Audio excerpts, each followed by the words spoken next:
여러분 주변에서 수많은 악한 일들이 일어날 때 여러분은 어떤 반응을 보이십니까?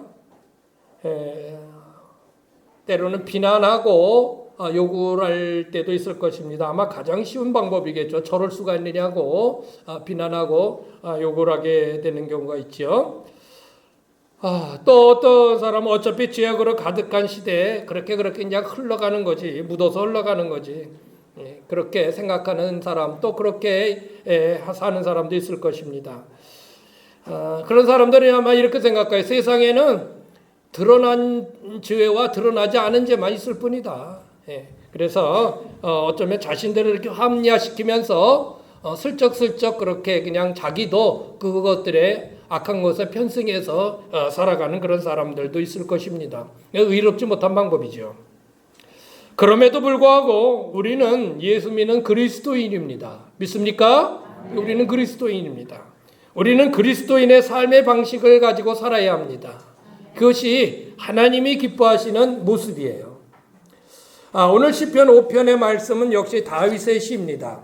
다윗은 세상의 모든 죄된 모습들을 나열하면서 아마도 주변에 그런 수없는 그 죄악들이 다윗을 향하여 일어났을 것입니다. 이런 것에 대하여 본문의 말씀에 그런 것들은 하나님이 기뻐하는 것이 아니다라고 그렇게 표현하고 있습니다. 오늘 읽은 5절의 말씀에 보니까요, 오만한 자라고 나오고 있습니다. 오만한 자는 자신을 높이는 자, 그런 뜻입니다. 자신을 드러내고 높이는 자.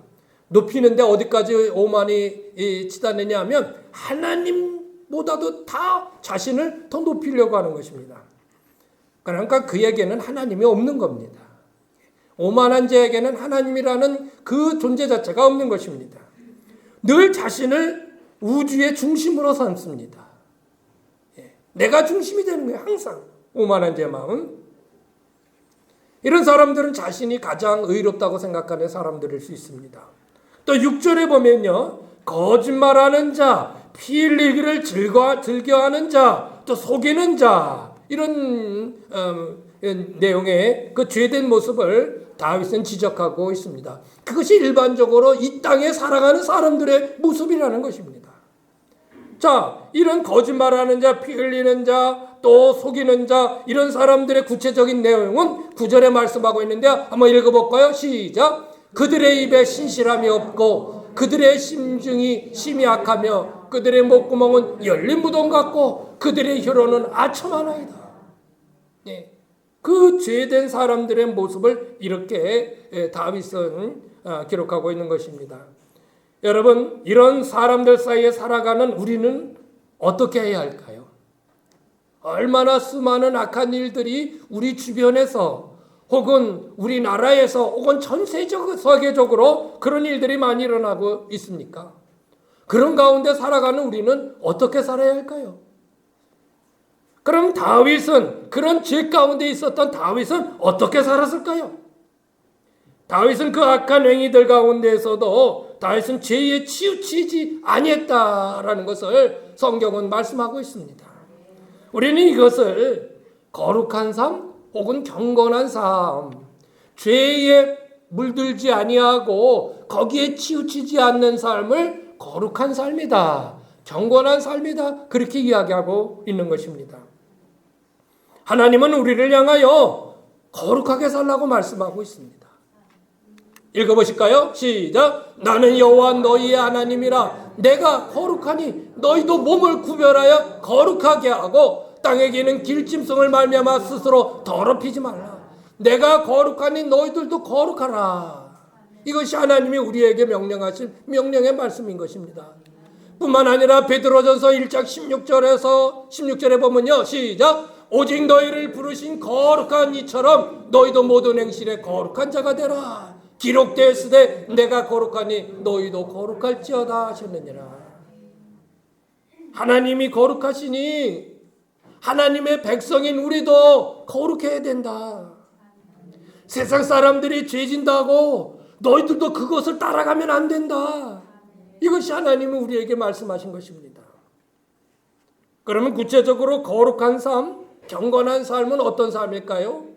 오늘 다윗이 몇 가지를 제시해 줬는데 있는데 그것을 같이 나누도록 하겠습니다. 첫 번째는 뭐예요? 다윗은 기도했다라는 것입니다. 자, 읽어보실까요? 나의 왕 나의 하나님이여 내가 부르짖는 소리를 들으소서. 내가 주께 기도하나이다. 내가 주께 기도하나이다. 이 악한 세대에 내가 하나님께 기도합니다.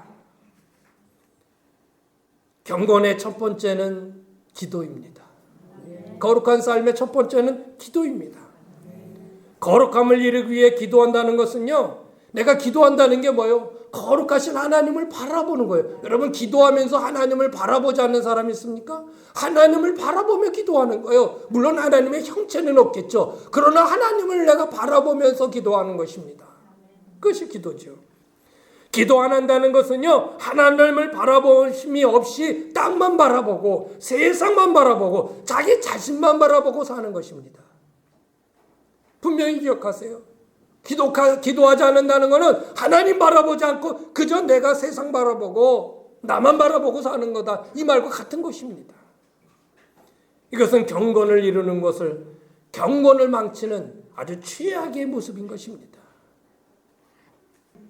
기도한다는 건 뭐예요? 나의 삶을 하나님의 뜻에 맞추는 것입니다. 뭐 군대 갔다 오신 분들은 알겠지만 0.4격이라는 게 있어요. 이 이제 사격 표지에다가 이제 사격을 하는데 정확하게 조준을 하는데, 조준선을 맞춰서 조준을 하는데 이게 그 총알이 맞는 지역이 자꾸 비껴나요. 그러면요, 그거는 가늠새가 잘못된 거예요. 예. 가늠자가 헷갈리네. 예. 가늠새냐 가늠자냐? 가늠자지 앞에 있는 게. 그럼 그거를 클릭을 조절해요. 뭐 좌를 이클릭 띠끗띠끗 하면서 조절을 하는 것입니다. 그래서 또 쏴보고 또 안 맞으면 또 조절하고 이렇게 하는 거예요. 그래서 정확하게 목표한 곳에 맞는 거예요. 기도한다는 게 뭡니까? 내 자신을 하나님의 뜻에 맞추는 겁니다. 기도하지 않으면 자꾸 내 의지로 살려고 그래요. 근데 기도하다 보면 그것을 포기하게 되고 하나님의 뜻에 클릭 하면서 맞추는 것입니다. 그게 기도라는 것이죠. 기도하십시오, 여러분. 그런데요, 다윗은 오늘 기도하는데 그 기도의 특정한 시간대를 얘기하고 있습니다. 내가 기도한다라고 얘기하지 않고 특정한 시간대를 얘기하는데 3절 읽어볼까요? 여호와여, 언제? 아침에 주께서 나의 소리를 들으시리니 아침에 내가 주께 기도하고 바라리이다. 언제 기도해요? 아침에. 다윗은 아침에 기도했습니다. 왜 아침에 기도했을까요? 아침은 다른 말로 말하는, 우리의 말로는 새벽입니다. 예, 새벽에 기도했다라는 것입니다. 보통 뭐 떠오르는 게 있으시죠? 예, 새벽에 기도했다는 거예요. 예. 새벽에 기도한다는 의미는요, 하루의 첫 시작을 주님과 함께 한다는 거예요. 내가 눈을 떠서 내가 뭔 일을 하는 그 첫 번째가 주님을 만나는 시간이라는 거예요. 아, 얼마나 의미가 있어요. 새벽에 기도한다는 건 뭐예요? 하루의 삶을 주님께 맡긴다는 의미인 것입니다. 내가 오늘 이렇게 하루 살게 해주셔서 감사합니다, 하나님. 나의 모든 삶을 하나님께 오늘 하루의 삶을 맡겨드립니다. 하나님께서 붙들어주고 도와주세요. 새벽에 기도한다는 것은 뭐예요? 가장 방해받지 않는 고요한 시간에 주님을 만난다는 거죠. 여러분, 애인과 데이트하려고 하는데 막 옆에서 막 시끄럽고 그냥 막 방해가 되면은 그거 좋겠어요? 애인하고 데이트를 하는데, 그런데 다른 것에 방해받지 않냐고 둘만의 오붓한 시간을 갖는다면 얼마나 좋겠어요, 애인과. 우리가 새벽 기도를 한다는 건 바로 주님과 다른 것에 전혀 방해받지 않고 오직 주님을 만나는 그런 시간이다. 이렇게 새벽 기도는 중요한 의미를 갖습니다. 다윗은 내가 새벽에 그래서 하나님께 기도한다. 예수님도 새벽에 미명에, 그 미명 뭐예요? 해가 뜨기 전에 우리 하나님 앞에 기도했어요. 뭐 다윗도 그렇게 기도했고요. 예수님도 기도했고, 그래서 우리도 기도하는 것입니다. 언제? 새벽에. 두 번째요. 다윗은 뭐 했다고요? 다윗은 예배했습니다. 다윗은요, 어떤 상황에든지 예배하는 것을 결코 게을리하지 않았습니다. 경건한 신앙의 삶을 사는 이에게 가장 안타까운 일이 있습니다. 그것은 예배하지 못할 때입니다. 예배하고 싶은데 예배하지 못할 때, 그런 경건한 자의 삶에서 가장 안타까운 일이죠. 여러분도 그렇게 느끼십니까? 내가 예배하고 싶은데 예배하지 못할 상황을 만날 때가 있습니까? 얼마나 안타깝겠습니까? 기도가 우리의 경건을 이루기 위한 현관문에 들어서는 것이라면, 예배는 거실에 들어가 주인을 만나서 평안함을 누리는 것입니다. 기도는 현관을 들어서는 것이고, 예배는 그 거실에 들어서 앉아 있는 것입니다.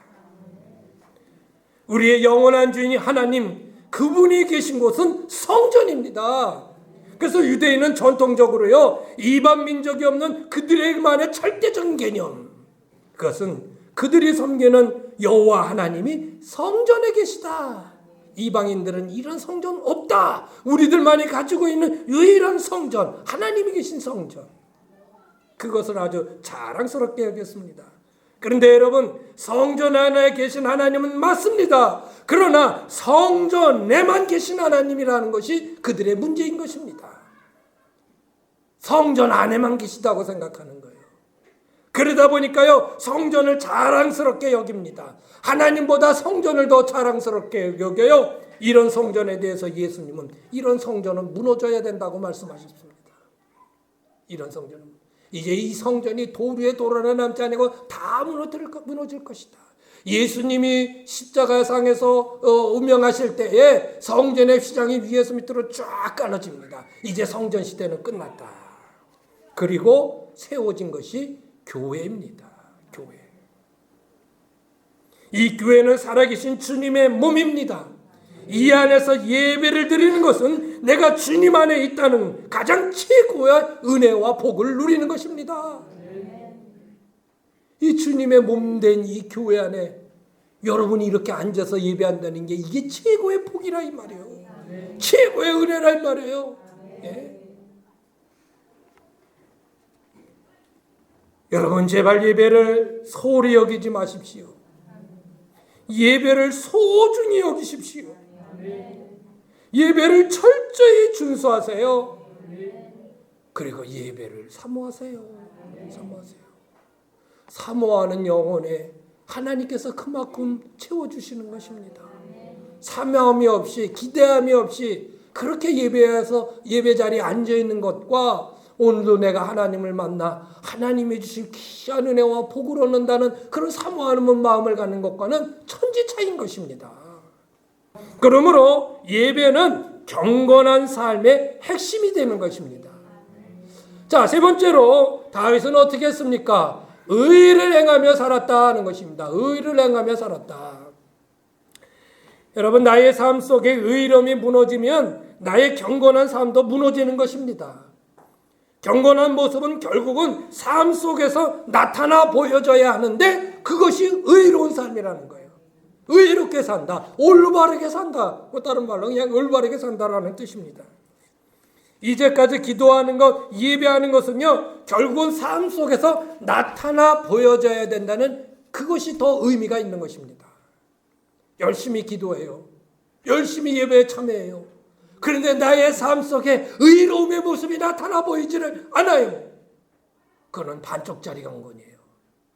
형식만의 경건이에요. 예수를 믿으면서 여러 가지 종교적 행위를 하면서도 경건의 삶을 보여주지 못하는 것에 대해 바울은 이렇게 지적하고 있습니다. 디모데후서 3장 5절 시작.